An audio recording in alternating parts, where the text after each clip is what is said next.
Hi friends, எல்லோரும் எப்படி இருக்கீங்க? நல்லா இருக்கீங்களா? இன்றைக்கி மத்தியானம் லஞ்சுக்கு என்ன சமைக்க போகிறோன்னா கீரை கூட்டும் பருப்பு வாழைப்பூ பருப்பு உசிலி எப்படி செய்கிறதுன்னு பார்க்கலாங்க. முதல்ல நம்ம கீரை கூட்டுக்கு பார்ப்போங்க.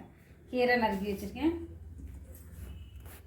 வெங்காயம் நறுக்கி வச்சுருக்கேன். இது ரெண்டுக்குனால கொஞ்சம் வெங்காயம் நிறைய இருக்குது.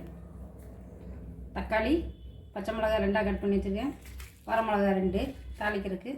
பருப்பு வேக வச்சுருக்கேன். நான் ஒரு சின்ன டம்ளரில் ஒரு டம்ளர் போட்டு வச்சுருக்கேன் கீரை கூட்டுக்கு. கீரை ஒன்று வாங்கி நான் 2ஆக பிரிச்சுருக்கேன். உங்களுக்கு வீட்டில் ஆள் நிறையனா ஒரு கட்டு போட்டுக்கலாங்க. நான் 2ஆக பிரிச்சுட்டு கீரை நறுக்குது. நல்ல தலைன்னு கீரை, நல்ல கீரை, முளைக்கீரை. நம்ம தாளிக்கிறது பார்க்கலாங்க. முதல் நம்ம கீரையை வேக வச்சுருவோம். நான் பருப்பு வேக வச்சுட்டேன்.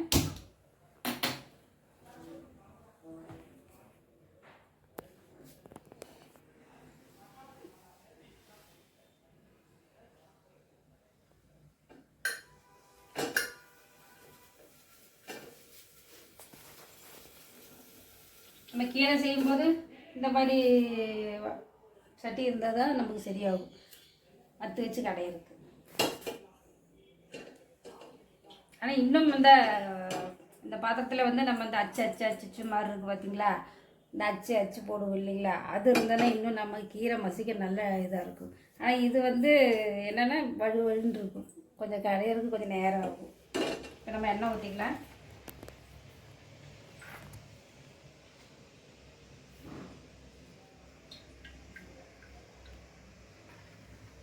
பருப்பு கடைஞ்சி எண்ணெய் கடைச்சி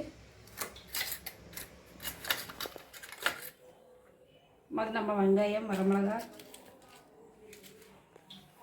எனக்கு கீரை ரொம்ப வேக வேண்டாம், ஒரு அரை வேக்காடு எடுத்தால் தான் டேஸ்ட்டாக இருக்கும்.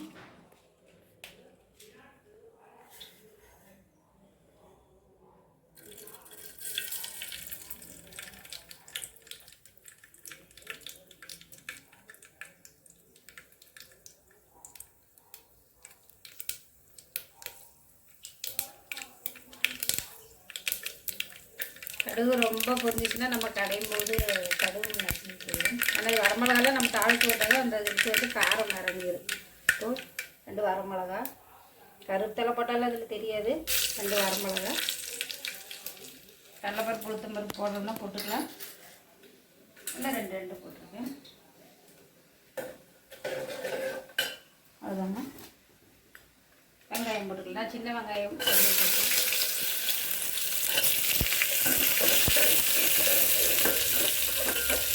சின்ன வெங்காயம் 2 பச்சை மிளகாய், இந்த துண்டு கிடக்கு பச்சை மிளகாய், தக்காளி.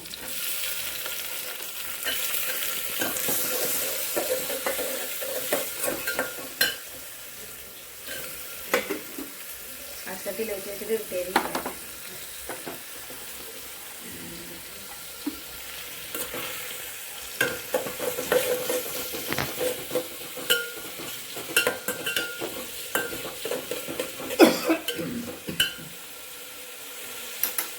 பருப்பு வேக வைக்கும் போதே கொஞ்சம் மஞ்சள்தூள் போட்டிருக்கேன்.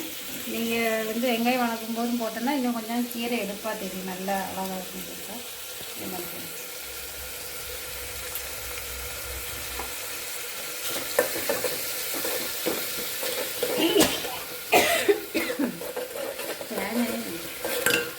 தண்ணி காட்டோட்டம் தலைகள்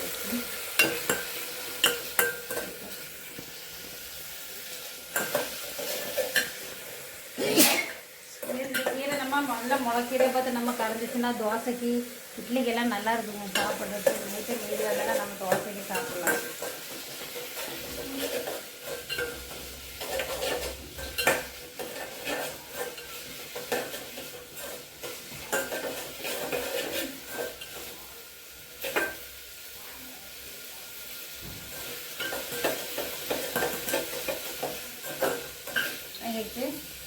இப்போது நம்ம இன்னும் பருப்பு வேகணும் இல்லைங்களா?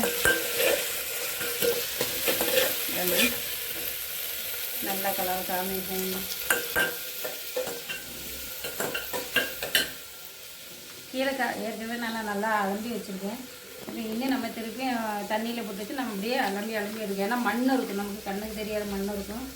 நம்ம இப்படி நல்லா அலம்பி போட்டுக்கலாம்.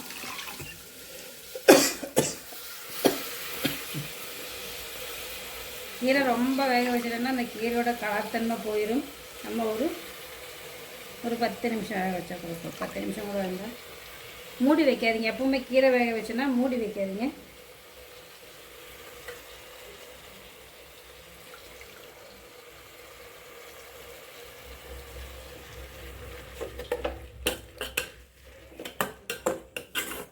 நல்ல பச்சை பச்சைன்னு இருக்கிற கீரை நம்ம மூடி வச்சிட்டோம்னா அந்த கலரே போயிடும். மூடி வைக்க லைட்டாக அப்படி மூடி வச்சாலுமே தட்டு லைட்டாக காமிச்சிடும். இப்போ நம்ம இந்த கீரை பாக்கி வந்துருச்சு இல்லைங்களா, இது நம்ம இப்படி வடிகட்டி எடுத்துக்கலாம். இப்படி வடிகட்டி நம்ம தண்ணியில் ஊற்றி வடிகட்டிட்டோம்னா அந்த மண்ணு பூரா அது வரும்.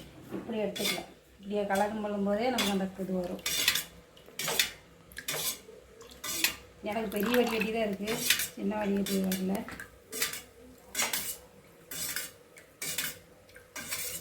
அப்படிங்களா, மண்ணை பூரா அடியில் நின்று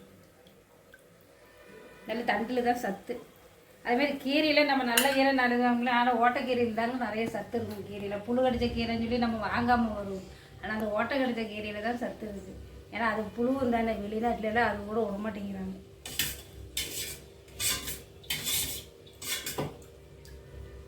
நான் எல்லாம் எடுத்துகிட்டேன், ஒரு தண்டு கூட வேஸ்ட் பண்ணல. எனக்கு அவ்வளோ டேஸ்ட்டாக இருக்குது கீரை.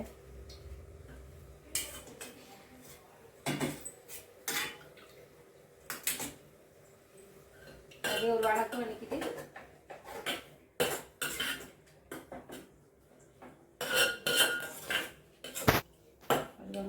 கீரை எவ்வளோதான் இருக்குது. நிறைய தண்ணி ஊற்றி வேக வச்சுட்டு அதில் தண்ணி கீழே வேஸ்ட் பண்ணுறத விட நம்ம கொஞ்சமாக தண்ணி ஊற்றி வேக வச்சுக்கலாம்.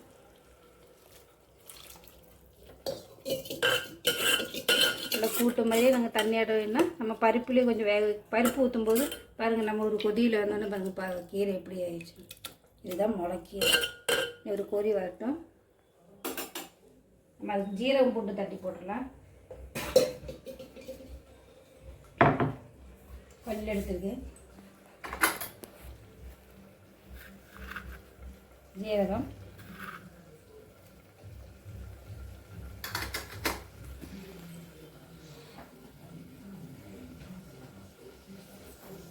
பூண்டு உரிச்சு வச்சுருக்கேன். வீட்டில் மாமியார் கொடுத்த மாதிரி நச்சுக்கோங்க. நல்லா குத்திட்டு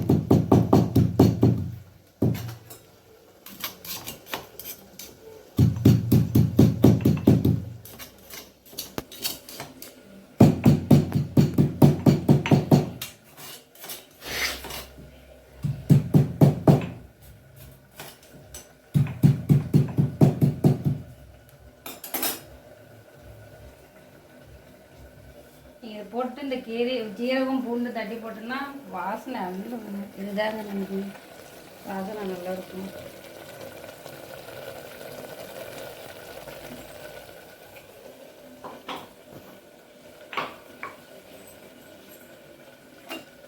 கீரை மூடி வைக்கல, நம்ம கிட்டே இருக்கனால மூடி வைக்கல. அப்படி நம்ம போகிறதா இருந்தாலும் நம்ம இந்த தட்டை எடுத்து இப்படி லைட்டாக இப்படி மூடி வச்சா போதும். இப்படி மூடி வச்சு இந்த கரண்டி மட்டும் இப்படி வச்சுட்டு சிம்மில் வச்சுக்கோங்க. சிம்மில் வச்சுட்டு கீரை போடும். நல்லா மூடி வச்சா அந்த கீரையோட கலர் தன்மை போயிடும்.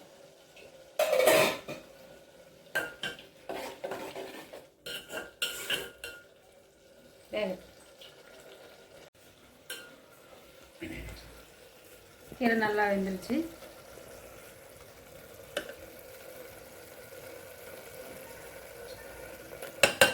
நம்ம பருப்பு ஊற்றிக்கலாம்.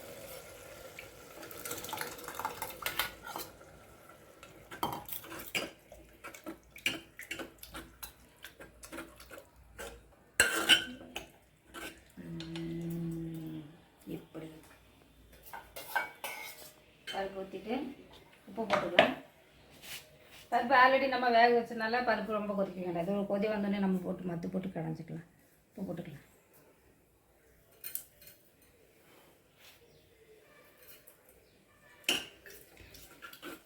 வரமிளகா காரம், பச்சை மிளகா காரம் எல்லாம் போயிருக்கும்.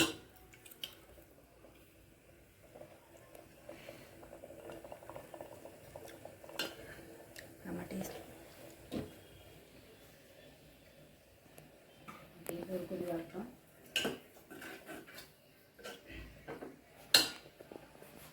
நான் மூடியே வைக்கலைங்க கீரை. அப்படியே ஆனால் முளைக்கீரை இருந்தாலும் சீக்கிரமாக வெந்துடும். மூடி வச்சுட்டு சித்த நேரம் ஆகட்டும் வேகட்டும் சொல்லிட்டு அங்கிட்டுக்கிட்டு போக முடியாது. கீரை ஒரு கொதியிலே வெந்து போயிடும்.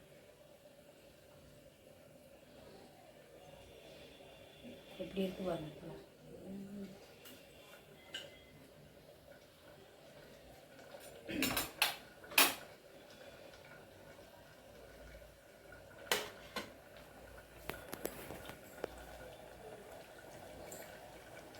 கொதிச்சிச்சு.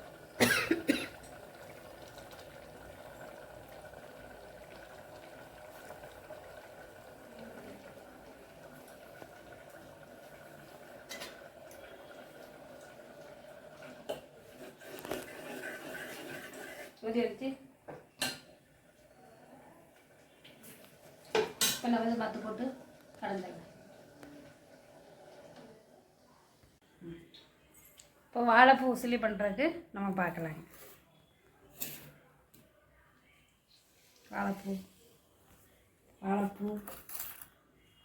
வாழைப்பூ நம்ம நறுக்கி நான் மோரில் இவ்வளோ நேரம் மோரில் போட்டு வச்சுருக்கேன். இருந்தாலும் கொஞ்சம் கருப்பாயிரும்.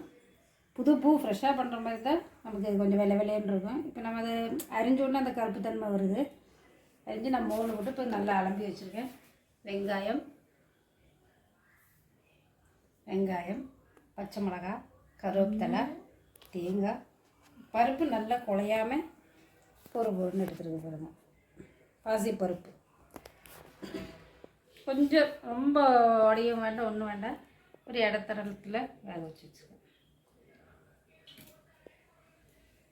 இப்போ எண்ணெய் ஊற்றி நம்ம தாளிச்சிக்கலாம்.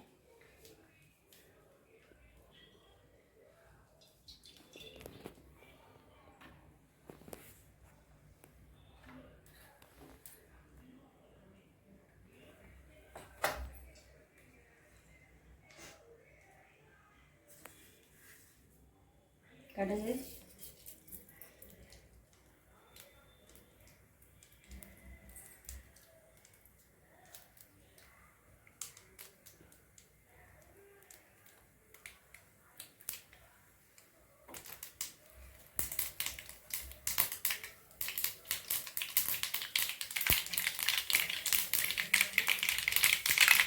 எடுத்து வச்சு உளுத்தம்பருப்பு, கடலைப்பருப்பு,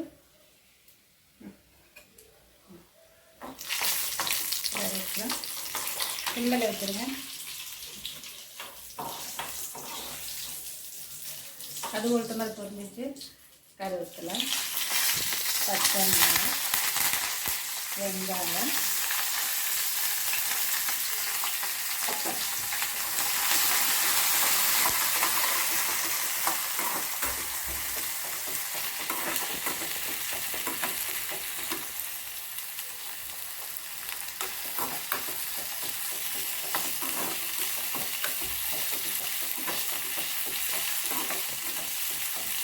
பருப்பு நல்லா குழஞ்சிட்டு பண்ணாலும் அது ஒரு டேஸ்ட்டாக இருக்கும். பருப்பு உதிரியாக பண்ணுனா அது ஒரு டேஸ்ட் இருக்கும். உதிரியாக பண்ணால் அதில் பொறுப்பு சாப்பிட்டா அது ஒரு டேஸ்ட்டாக இருக்கும். குழம்புன்னு பண்ணாலும் இன்னும் டேஸ்ட்டாக இருக்கும். இப்போ இது இந்த மாதிரி இருக்குது.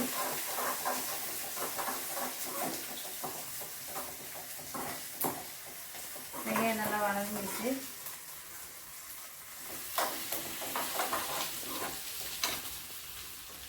வாழைப்பூ தண்ணி வடித்து வச்சுக்கோங்க.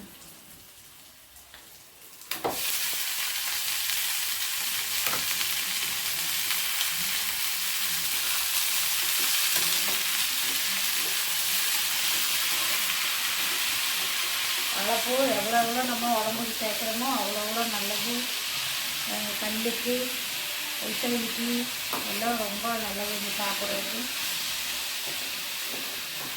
நம்ம குழந்தைங்க சாப்பிட்லன்னா நம்ம சாப்பிட இந்த கூட்டு மாதிரி பண்ணிக்கலாம். இதுக்கு இது உதிரியாக இல்லாமல் போது நம்ம சோத்தில் வச்சு பிசைஞ்சு கொடுத்துக்கலாம். அது ஒரு டேஸ்ட்டாக இருக்கும்.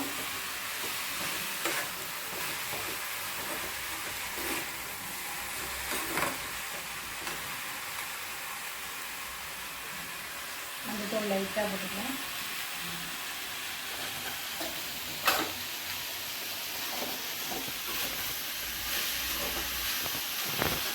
அந்த வாழைப்பூ வேகிறதுக்கு மட்டும் சும்மா தண்ணி ஊற்றிக்கலாம்.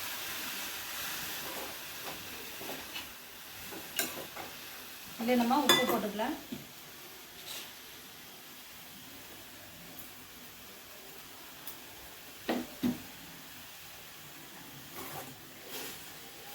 வாழைப்பூ வேக வைக்கும்போது நல்லா வாசனை இருக்குது. எவ்வளோ உடம்புக்கு நல்லதை நம்ம வாங்கி என்ன இந்த நல்ல பொருள் கஷ்டப்பட்டு தான் செஞ்சு சாப்பிடணும். ஏன்னா அதை எடுத்து அந்த தோலை எடுத்து அந்த நரம்பெல்லாம் எடுத்ததுக்கப்புறம் தான் நம்ம இல்லைன்னா வயிற்று வலி வரும். நல்லா கஷ்டமாக இருக்குன்னு செய்யாமல் இருக்க முடியல. ஆனால் உடம்புக்கு எவ்வளோ நல்லது, அவ்வளோ நல்லது சேர்க்குறது.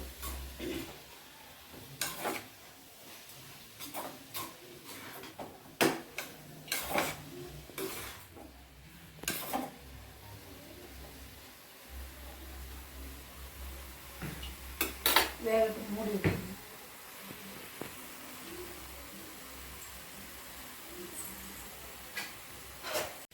வாழைப்பூ ரெடி ஆயிடுச்சு. இப்போ நம்ம பருப்பு போடலாம். பருப்பு போடலாம்.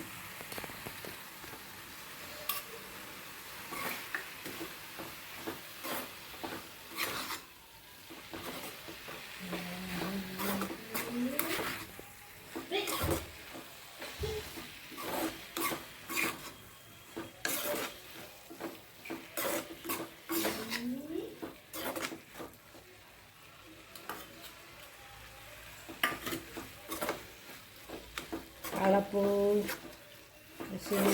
ரெடி. இது நம்ம தேங்காயும் போட்டுக்கலாம். நம்ம எல்லாம் உப்பு காரம் எல்லாமே முதல்ல நம்ம போட்டுட்டோம். இப்போ பருப்பு போட்டு தேங்காயும் போட்டு ஒரு கொதி வச்சு வச்சுக்கலாம். நல்ல பிஞ்சு தேங்காய், இனிப்பு காய், ரொம்ப இனிப்பாக இருந்தாலும்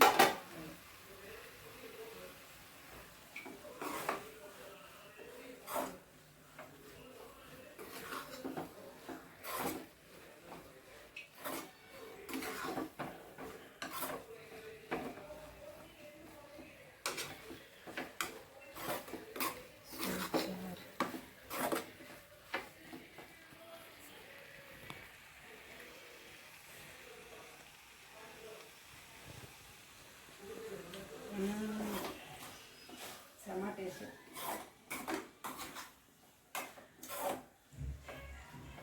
உப்பு காரமெல்லாம் கரெக்டாக இருக்குது. வாழைப்பூசிலி ரெடி ஆயிடுச்சுங்க. பருப்பு நம்ம கடைசியாக போட்டனால அது கொஞ்சம் உடையாமல் இருக்கும், நல்லாயிருக்கும். இங்கே ஆறுனா பொறுப்புன்னு வரும்.